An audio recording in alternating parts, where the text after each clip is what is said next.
Добрый день, меня зовут Денис Ковалев, и сегодня у нас в программе «Фейк Детектив» наш коллега, сотрудник портала РусТВ.нет Артем Липин. Артем Липин, привет, спасибо, что пришел. Привет, Денис, спасибо, что позвал. Я бы хотел начать с одной цитаты из книги, и, может быть, она задаст тон нашему разговору. Там написано: «Для начала я скажу две вещи, которые обязательно кого-нибудь разозлят.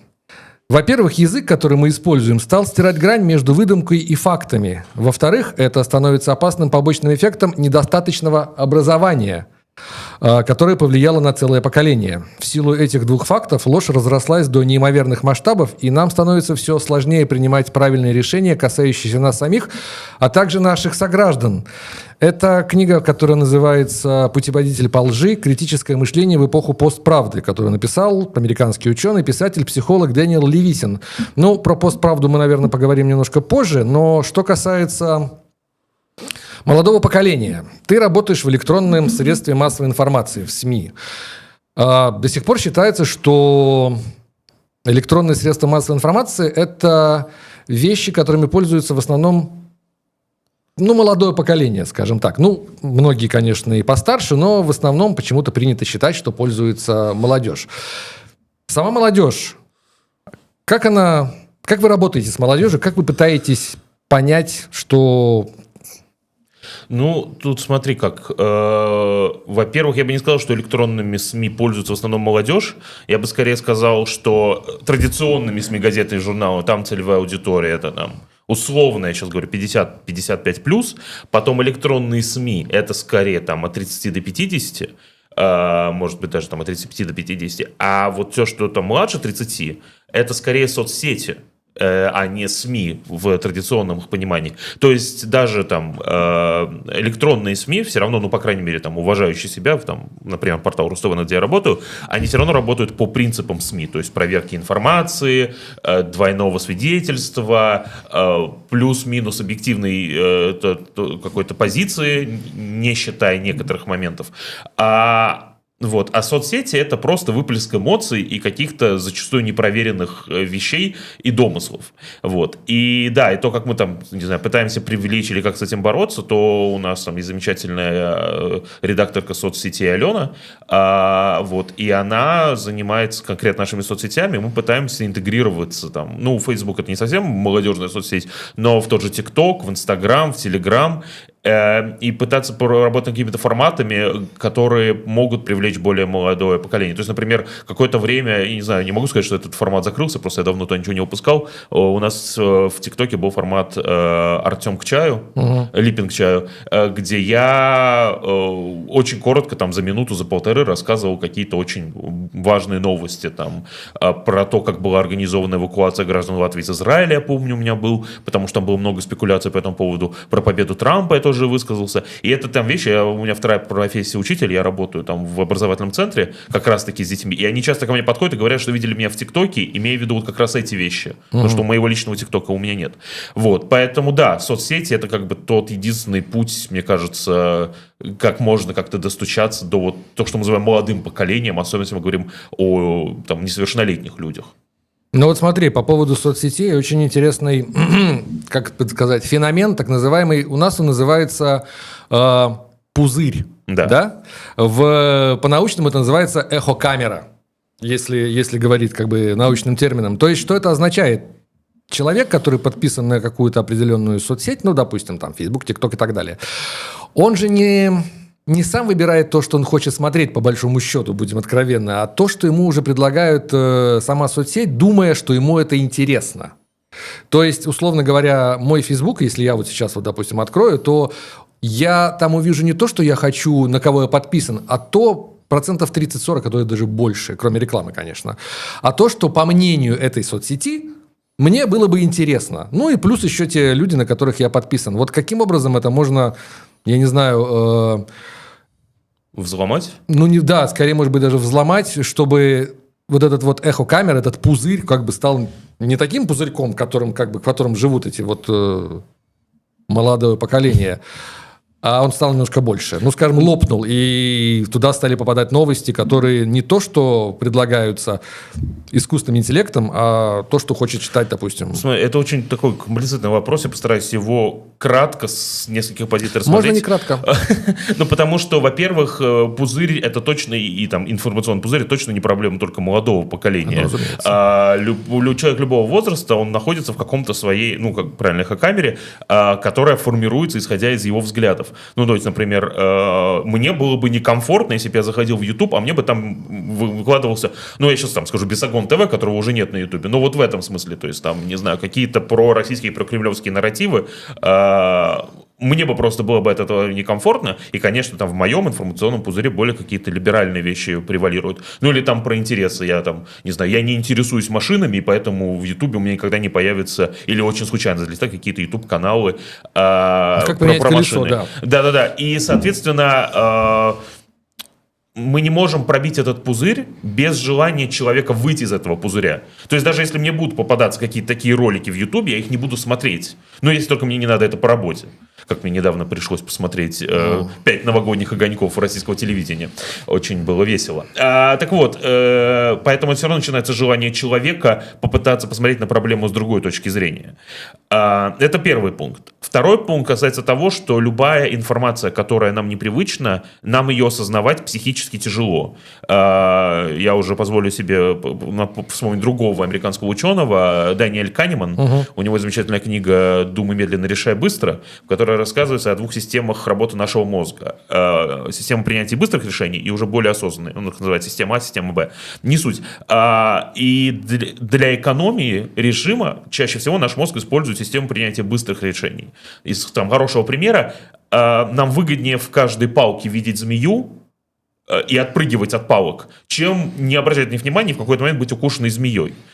И поэтому все, что нам кажется непонятным, не схожим с нашей картиной мира, нам сложно это воспринимать, и на автомате мы это либо отметаем, либо как-то объясняем и рационализируем, чтобы не меняло нашу картину мира, потому что поменять картину мира сложно. И поэтому, если ты, условно говоря, всегда был плоскоземельщиком, тебе нужно приложить усилия неоднократное, чтобы вначале усомниться в этой картине мира, а потом как-то ее изменить. Но это, естественно, относится и ко всем политическим позициям, и там даже к вопросам, не знаю, вкуса. Если ты никогда не слушал джаз, очень сложно начать себя заставить его слушать. Или классическую музыку, например. Вот. И это та вещь, на которую, на самом деле, со стороны СМИ, на мой взгляд, повлиять очень сложно, без желания самого человека. У нас у всех, мне кажется, в круге общения есть какая-то часть людей, которые там очень пророссийски настроены. Пусть она малая, но это все равно есть кто-то. И я не знаю, как таким людям добиться. Одно дело, когда человек там сомневается искренне, не потому, что не хочет принять решение, а потому, что действительно такой, а как так, а ведь раньше было, таких, конечно, было больше, 3 года назад, сейчас уже почти все встали на какую-то сторону. Но вот если такие сомневающиеся есть, и они искренне сомневаются, и искренне хотят начать понимать, то их можно перетянуть на ту или иную сторону. А если человек искренне уверен, меня там иногда спрашивают, а как можно ли убедить человека, который искренне верит в Путина, что Путин лжет? А я в ответ спрашиваю, а вас можно убедить, что Путин говорит правду? Меня, например, уже практически невозможно. Это работает в обе стороны, даже если нам кажется, что одна позиция правильная, а вторая абсолютно неверная. Вот. И поэтому все равно нужно начинаться с точки зрения другого человека и с его собственного желания попытаться раскрыть другую картину мира. А как это желание возникнет, это уже другой вопрос.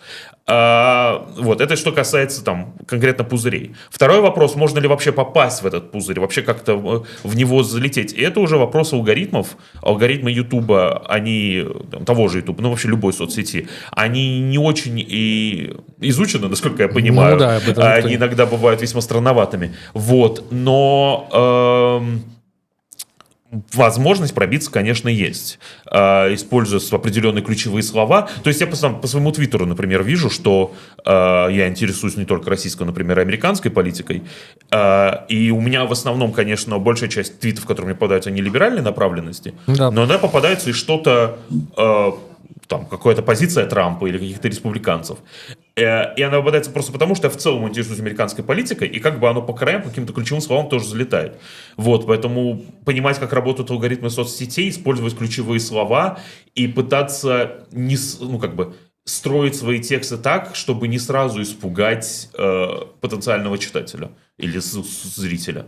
Как-то так. Тогда мы можем как бы подойти к теме. В народе везде это называется почему-то фейк-ньюс. Ну да. Мне кажется, что фейк-ньюс – это такое слишком политкорректное определение просто вранья, условно говоря. Кто-то говорит, что фейк-ньюс на самом деле, термин фейк-ньюс придуман для того, чтобы не обижать врунов на самом деле, тех, кто врут. Потому что, политкорректное общество как бы не хочет слишком сильно заморачиваться на... Не, фейк-ньюс – это же мем. Это же возникло из речи Трампа, который еще в 2016-2015 году, который на все обвинения в свой адрес говорил, это фейк-ньюс. И так как этот мем клево звучал, то почему бы его им не воспользоваться? И он так застолбился за собой, как и любой мем. Знаешь, как гомофобия – это не боязнь людей нетрадиционно сексуальных. Извините, ЛГБТ плюс людей. Она очень традиционная. Так вот, там, фобия не это означает. Так и фейк-ньюс – это не значит, что это ньюс. Просто мем. Но получается, что чтобы понять вообще, как отличить вот это вот, хорошо, допустим, фейк-ньюс, давай называть это просто враньем, да? По-русски это будет вранье. Понимаешь, тоже не согласен, потому что есть разные типы фейк-ньюс. И есть вполне себе фейк-ньюс, основанный на фактах. Последний пример. Хорошо. Сейчас пожары в Лос-Анджелесе идут, и у меня один знакомый в Фейсбуке написал, или вернее репостнул там кого-то. Мы же фейк-ньюс сейчас говорим не обязательно про какие-то традиционные медиа, в принципе, любая информация. Так вот, мой знакомый репостнул пост, где было сказано, вот, посмотрите, кого они наняли там руководить этим пожарным департаментом Лос-Анджелеса, вот оттуда все беды растут. Там длинный пост, я его сокращаю. И там смысл поста был, что глава вот этой LA Fire Department это ЛГБТ-женщина. И вот они сконцентрировались на своей этой политкорректности и наняли непрофессионала, и поэтому все пошло. А то, что там кроме нее работает еще 15 человек, и они все мужчины, причем, скорее всего, гетеросексуальные, об этом не говорится. Виновность в этой... ни одного неправдивого факта тут не было. Факт в том, что пожары действительно идут, и они действительно очень страшные. И факт в том, что действительно пожарным департаментом Лос-Анджелеса управляет ЛГБТК плюс женщина. Но связь между этими фактами построена неправильно. Но эта связь и не была фактом. Эта связь – это мнение конкретного автора. Поэтому можно ли назвать это враньем? Нет. Это неправильное соединение двух фактов. Это неумение в логическое мышление. И, соответственно, те люди, которые с этим соглашаются, они тоже не умеют как-то критично обосновывать эти мысли. Или то же самое можно говорить про то, как люди, не знаю, говорят, что фильм плохой только потому, что там есть чернокожие люди или женщины в главных ролях, или еще что-то ужасное и непоправимое. Это ложная, как называется, в общем, не все, что происходит после, не значит, что произошло из-за. Causation is not correlation. Вот. Но это не является фейк-ньюс в том плане, что каждый по отдельности факт правдив. Фильм действительно плохой, и там действительно есть, не знаю, главная героиня женщина. Или сняла женщина. Но это не значит, что одно зависит от другого. Вот о чем мы говорим. А есть, конечно, просто прямое вранье. Но это уже немножко другая история. Это так называемое, настоящее вранье. И вот очень хорошо, что ты вспомнил вот эти вот пожары и то, что там, как это все описывается в разных средствах массовой информации, потому что то, что ты описал, мне кажется, как раз подходит под термин, который я долго не мог понять, как его можно понять. Постправда.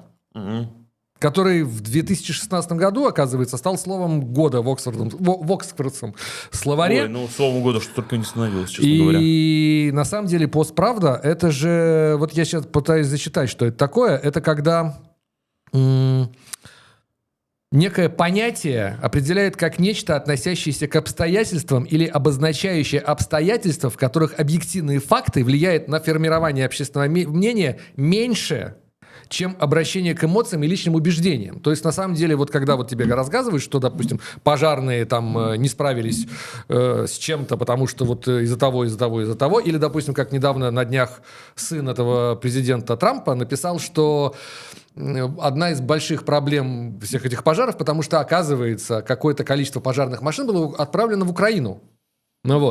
Что тоже, в общем-то, является, с одной стороны, фактом, пожарные машины были отправлены в Украину, но никакого отношения к тем, что они не могут потушить пожар в Калифорнии. Это не имеет. Яркий пример так называемый постправды. И как с этой постправдой можно вообще я не знаю, оперировать общественным мнением, рассказывать, что скажите, смотрите, вернее, это как бы два совершенно явных как бы факта, которые случились, но когда они встречаются вместе, это становится постправдой, которая на самом деле не имеет никакого значения для развития событий. Вот как с постправдой? Что с ней Я, делать? к сожалению, вижу только один способ борьбы с постправдой, и это очень длинное решение, и оно в нынешних реалиях практически невозможное. Это образование. У нас должен быть в школах введен курс логики. Не какой-то там, не математики, не социальных знаний, а вот логики в ее классическом понимании. Но, во-первых, да, для этого нужны квалифицированные специалисты, а среди взрослых тоже далеко, и среди учителей далеко не все умеют логику. И, к сожалению, словосочетание вообще критическое мышление, оно за последние годы очень сильно потеряло свое значение, потому что там термином критическое мышление, например, пользуются люди, которые пытались доказывать, что вакцины не работают. И они говорили там do your own research, а их own research это просто погуглить и прочитать одно исследование, которое в итоге самим же автором и было отозвано про то, что якобы прививки вызывают аутизм. Что неправда, на всякий случай я скажу, это неправда. Это и в исследовании, кстати, изначально этого и не говорилось, и потом автор сам его отозвал, но миф до сих пор живет. Или менее там взять критический пример про то, что у волков есть система альфа-самцов и бета-самцов, откуда пошли все эти разговоры про тип мужчин альфа, тип бета, тип сигма и так далее, что тоже полное вранье и так не работает, и это обозревалась очень конкретная семья волков в зоопарке или там в заповеднике, не в неволе. И волки, на самом деле, так себя не ведут. Но это мало того, что про волков неправда, так это еще перенесли на людей, теперь используется в психологии. Вот, я к чему все веду? Что нужно понимать, что такое критическое мышление в его классической версии, знать логические ошибки, уметь их вычленять, уметь их находить, и самое главное, уметь их находить в своем собственном мышлении. Потому что я там только что вот сейчас проговорил все это про то, как это плохо, что обвиняют главу пожарного департамента Лос-Анджелеса только потому, что она является там женщиной, представителем ЛГБТК плюс людей, но при этом, если вдруг окажется, что действительно она обошла, может быть, были куда более подходящие на эту должность люди, и ее взяли только потому, что она ЛГБТ+, я в это не верю, на всякий случай. Ну да. Но если теоретически вдруг такое окажется, нужно быть готовыми свои убеждения в этом плане сказать, да, действительно, если так произошло, это неправильно. Это не значит, что только из-за этого произошли пожары, разумеется, и только из-за этого их не могут потушить, потому что сейчас там выясняется, что и мэр многое что сделал неправильно, и в целом, и сейчас еще пошли какая-то новая информация, что, возможно, это вообще поджог был изначальный, и так далее, и так далее. Да, но уметь работать с критическим мышлением, уметь использовать и находить логические ошибки, это должно быть базовым умением, оно, мне кажется, куда более необходимым, чем многое из того, что изучается в школе. Вот. И если мы вырастим часть поколения людей, которые умеют работать в этой парадигме, то это будет замечательно. Но это, во-первых, долго, во-вторых, для этого уже нужны такие люди, которые этому обучат, и так далее, и так далее, и так далее. Все в педагогике. А вот прямо сейчас, нет, просто шаг за шагом объяснять людям, что они неправы, и надеяться, что на какую-то часть населения это подействует. Но быстрого решения у сложных проблем нет, к сожалению. Вот тогда давай вернемся к нашим реалиям. Тут недавно был проведен небольшой социологический опрос молодежи в Латвии и в Эстонии. И вот что по поводу поиска и фильтрации информации по признаку, что это фейковая информация или вранье, хорошо. Почему фейк? Ладно, все привязалось. И вот что интересные новости, которые показал этот социологический опрос. Большинство человек, 76, то есть 90% запрошенных, называют, что интересно, типичной категорией тех, кто попадается на фейки, пожилых людей. Это был вопрос среди молодежи? Да, и молодежь считает почему-то, хорошо, не почему-то, молодежь считает, что больше подвержена вот этим вот попаданиям на все эти фейки, это пожилые люди возраста, условно говоря, там 60 плюс.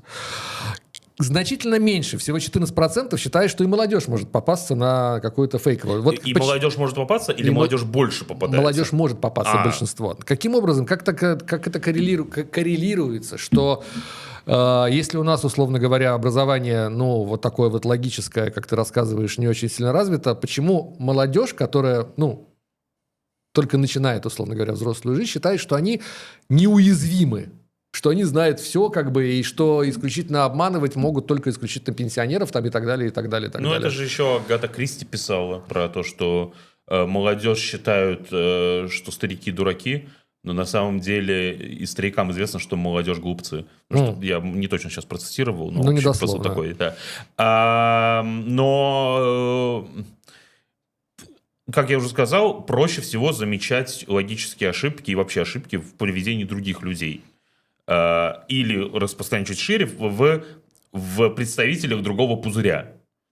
И понятное дело, что когда там мы смотрим на, не знаю, общаясь с людьми другого поколения, ну, там, у моей бабушки до сих пор так по телевизору сказали, это аргумент.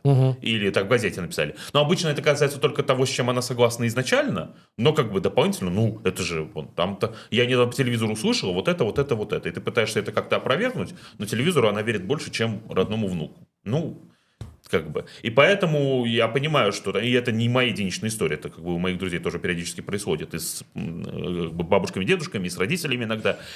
И понятно, что там, если опрашивали молодежь, что у них это тоже происходит, и они с этим сталкиваются, поэтому у них общение с ровесниками, ты чаще всего выбираешь все равно себе друзей по какому-то вот тоже, в том числе и пузырю. Ты не будешь дружить с людьми, которые принципиально других с тобой взглядов.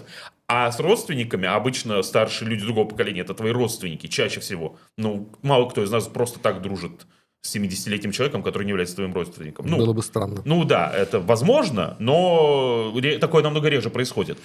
А в семье ты как бы ты семью не выбираешь, и ты можешь родиться у людей других взглядов. И поэтому ты наглядно видишь вот людей других взглядов, и, соответственно, тебе втройне легче заметить все эти логические ошибки, поэтому они легче запоминаются. Я бы не сказал, что... Ну как? Понятно, что молодежь проще... Она более привычна к работе с новой подачей информации. С огромным количеством информации. Это же тоже большая проблема. Если, опять-таки, мы говорим, там, 60 лет назад это был один телеканал и, не знаю, 5 газет, условно говоря, и 2 радиостанции, одна из которых запрещенная, и ее ловит через какие-то собранные радиоприемники, то сейчас это тысячи YouTube-каналов, десятки тысяч TikTok-аккаунтов. Ну, невозможно поглощать всю информацию. Я иногда в YouTube натыкаюсь на каких-то блогеров, у которых, 10 миллионов подписчиков, а я не то, что их не смотрю, я не слышал о них никогда. Даже в YouTube я еще, лет 10 назад я мог бы назвать всех крупных ютуберов, даже если бы я их не смотрел. А сейчас, человека смотрят десятки и сотни миллионов людей. Кто это такой? Я не в курсе. Вот. И понятно, что лавирование в таком информационном потоке, оно более привычно людям, которые выросли в этом информационном потоке.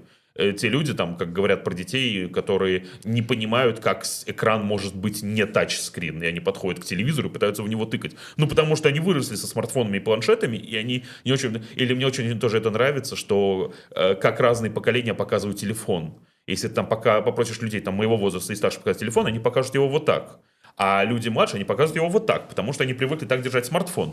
И так далее, и так далее, и так далее. Или объяснить, почему. Таких примеров очень много. И поэтому, да, сами навыки, инструменты вообще нахождения в этом потоке, они более развиты у молодежи, просто потому что они выросли с этими инструментами и с этими вещами. Но значит ли это, что они лучше защищены от фейков? Не думаю. Тут нужно проводить не социологические опросы, а прям исследования. И я даже не знаю, как его можно было провести. Мое подозрение состоит в том, что просто фейки, на которые попадается молодое поколение, они немножко другие. Они не попадутся на, не знаю, вы миллионный посетитель этого сайта, но это совсем даже из моего детства, а, не знаю, какие-то более новые вещи. Они не попадутся на, не знаю, на какие-то, на твиты от Трампа эмоциональные, может быть. Хотя некоторым нравится его экспрессивный стиль. Но они могут попасть, не знаю, на искусственный интеллект, например. А следующее поколение уже будет четко понимать, где говорит голос искусственного интеллекта, а где говорит живой человек. И так далее, и так далее, и так далее. Да, или, например, да, общение с чатом GPT тоже почему-то. Это вот как раз проблема уже молодого поколения, которое вместо того, чтобы идти в Google или там, ну, я имею в виду, под Google я имею в виду проверенную источники информации, а не просто первое, что выдаст Google. Они спрашивают у чата GPT, не перепроверяют эту информацию, а потом выдают какой-то откровенный бред, который легко можно перепроверить, но они этим не занимаются. Поэтому мне кажется, что каждый подвержен своим каким-то влияниям и своим возможностям попасться на фейк. Ну вот интересно, да, что недавно я тоже пытался общаться с чатом GPT по поводу даже вот этой программы, и задал ему какой-то, я уж не помню, вопрос про литературу, касающуюся фейков, и когда они начались, когда вот это вот, может быть, первое упоминание там фейка в истории и так далее, он мне предложил какое-то что-то очень увлекательное, названное про историю там с подметными письмами в Великобритании 1614 года. Я говорю, можно, пожалуйста, поподробнее? Чат GPT, расскажи мне об этом. Он такой... Ой, вы знаете, кажется, я ошибся и только что все насочинял самостоятельно. Я тебе сейчас расскажу такое про чат GPT, вот прям в тематику YouTube-канала «Игра на Уграм». Я совсем не пользовался чатом GPT, но вот недавно тоже да, в рамках работы решил попробовать. И зашел я в чат GPT и спросил у него, чат GPT, а кто такой Артем Липин? Он такой, не знаю, это, наверное, в англоязычном пространстве, я по-английски с ним общался, не очень известный человек, я не знаю, кто такой Артем Липин. Я такой, ладно, зайду с другого края. Неизвестный Знаешь человек. ли ты, кто такой YouTube-канал «Игрянул Грэм»? Он такой, YouTube-канал «Игрянул Грэм» знаю, 1 миллион подписчиков, бла-бла-бла, они говорят там об общественно-политической жизни, в основном в России, иногда о мировых новостях, ну все очень правильно расписал. Я такой, а знаешь ли ты людей, которые работают в YouTube-канале «Игрянул Грэм»? И он такой, знаю, конечно, Артем Липин, основатель YouTube-канала «Игрянул Грэм». Я вначале хотел Вадиму скриншот скинуть, потом решил уже не ерничать, но меня это... И потом он написал, как бы, что меня как журналиста интересует, и там было просто копипаст с того, что интересует YouTube-канал «Игрянул Грэм». Что как бы технически у нас, конечно, интересы совпадают, но я все-таки чуть больше про латвийскую вещи пишу. А он Латвию даже не упомянул, мне кажется. Ну, разве только что YouTube-канал основан в Риге. Вот. Поэтому, да, это не значит, что с чатом GPT совсем невозможно общаться, просто нужно уметь это делать. И навыки к этому еще появятся. Но мы немножко отошли от темы. Ну да, это вот возвращаясь к тому, что у каждого поколения свои слабые места и свои навыки. А все равно возвращается к каким-то классическим... Если ты знаешь, как работают логические ошибки, и ты знаешь, как можно перепроверять информацию, тебя и чат GPT не проведет, потому что ты будешь знать, как это делать. Но, опять-таки, любую информацию проверять, каждую информацию проверять невозможно, поэтому нужно еще уметь вычленять и как бы чуть ли не интуитивно считывать, какие вещи более вероятно окажутся фейком. То есть чат GPT с большой вероятностью окажется фейком, его всегда перепроверяй. Определенные политики, причем разных политических направлений, но и каких-то разных партий, но они чаще популисты. И у них как бы больше звучат какие-то популистские мнения. Давайте их тоже будем перепроверять. А там кому-то ты больше доверяешь, можешь там не перепроверить. Хотя желательно, если ты с уверенностью хочешь о чем-то говорить, лучше перепроверяй вообще все. Ну вот по поводу перепроверок, как раз когда вот проходило это социологическое исследование, некоторых респондентов было предложено написать историю, как они чуть было не попались на разнообразные вот эти вот разводки, которые сейчас, в общем, пышным цветом цветут в интернете. И я вот зачитался, честно говоря, читал. Такого я не встречал. Вот твой, допустим, тезка Артем из Латвии. Это, мне кажется, не я, ну ладно. Нет, это не ты, но это один из респондентов из молодых, которые как бы написали свои истории. Рассказал о том, что, ну, вот эта вот история, как он оформляет там какую-то посылку, ты должен ее дождаться, как внезапно тебе приходит спустя какое-то время сообщение о том, что нужно уточнить ваши данные. И так как посылка задержалась, нужно немножечко доплатить. Причем самое интересное, что оплатить ему предложили в казахских тенге.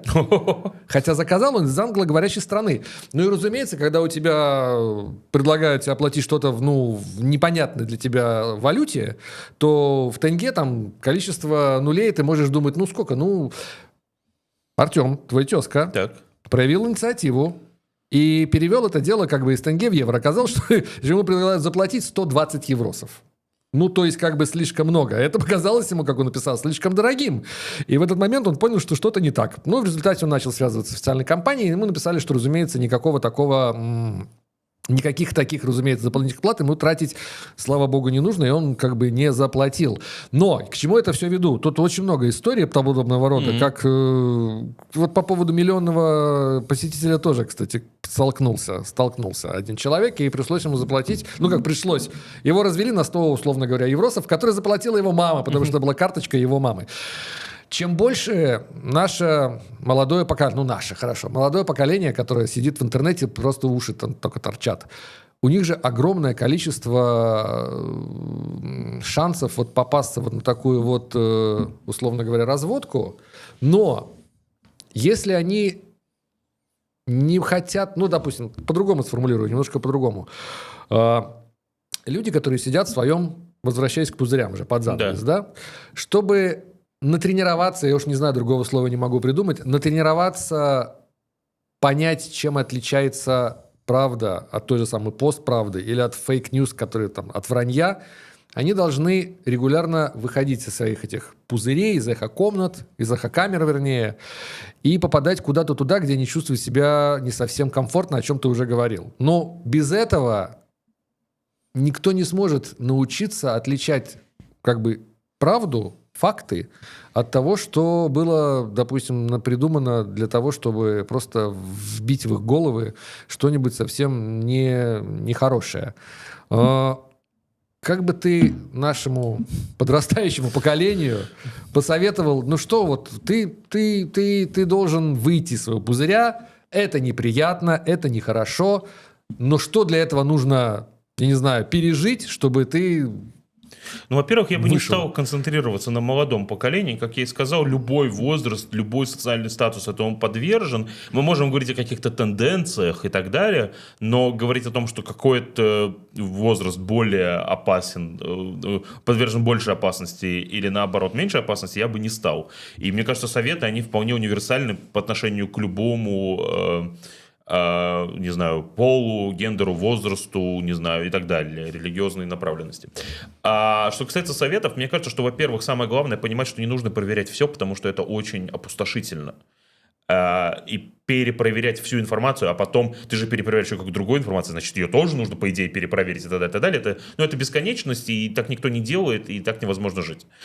Я бы сказал, что нужно просто взять себе за привычку каждый раз, когда ты читаешь что-то, что тебе кажется важным и что тебя задевает эмоционально, вот это перепроверить.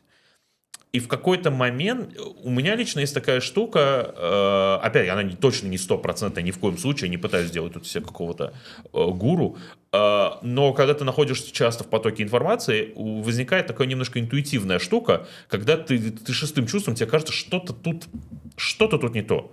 Ты не понимаешь сразу, что... Ну, то есть, бывают очевидные вещи, когда Гренландия всегда была нашей, и ты такой, ну, это точно неправда, ну, давайте лучше перепроверим, правда это или неправда. А бывают какие-то вещи, когда ты просто читаешь какое-то утверждение, и ты такой, ну, это не... что-то пахнет в этом. И ты перепроверяешь, и, кажется, действительно тебя обманули. Я просто сказал, что самое главное вот в этой, как бы, в вопросе фейк-ньюс, на мой взгляд, это не продолжать распространять фейки дальше. Поэтому, если ты в чем-то не уверен, если ты что-то не перепроверил, то окей, ты не должен это перепроверять, но просто не продолжай говорить эту информацию как факт, если ты ее не перепроверил. Вот это лучше взять за правило. Если просто кто-то что-то сказал, это неправда. Вот так вот. Нужно это принять. Кто-то, неважно кто. Блин, я сейчас говорю. Но вот этот принцип, что перепроверьте, кто вам что-то сказал. Именно фактологию. Это первое. А второе, найдите список логических ошибок, он не такой большой, прочитайте его, и какие-то основные выберите, которые вы для себя запомните. Я там для себя запомнил, да, каузация — это не корреляция, базовая ошибка атрибуции, ну, это не логическая совсем ошибка, скорее ошибка поведения, но не суть. Потом ложная аналогия, доведение до абсурда, и там еще каких-то несколько вещей, абсолютно базовых, простейших вещей. И есть множество сайтов, где можно научиться эти вещи делать, где можно там перепройти тест, которым покажут примеры, и потом зайти ну, на любой новостной сайт, ну, хорошо, не на любой, или там зайти на страницы к самым идиозным политикам, и просто, можно даже взять сайт, который, ну, точно, там куча вранья, вот зайдите на какой-нибудь, я не знаю, простите за такие советы, ну, на какую-нибудь пропагандистскую, на телеграм-канал Маргариты Симоньян, ну, не прямо сейчас она другим занята, но до этого полистайте, и просто поперепроверяйте какие-то вещи на момент, и повыписывайте сами себе, какие логические ошибки вы нашли. Вот, и в какой-то момент это просто станет привычкой. Да, и как бы я бы не так сильно по этому поводу загонялся, в том плане, что действительно очень сложно все время об этом думать. Но вот взять за правило не передавать это другим, это было бы здорово. И каждый раз, когда вам что-то очень увлеченно рассказывают, спросить, откуда вы это вы знаете и почему вы думаете, что это правда. Вот два этих вопроса. И если какой-то из этих ответов вас не удовлетворит, значит, не доверяйте этому. Вот. Но это все равно все зависит от желания человека и, да, вечно жить. И привыкнуть, да, что мы живем в эпоху постправды, где ничто не истина, все дозволено. Да, к сожалению, все так. Ну что же, спасибо большое. Это был Артем Липин, наш коллега, сотрудник портала РусТВ.нет. И встретимся в следующем выпуске программы Fake Detective. Спасибо. С вами был Денис Ковалев. Всего хорошего. Увидимся.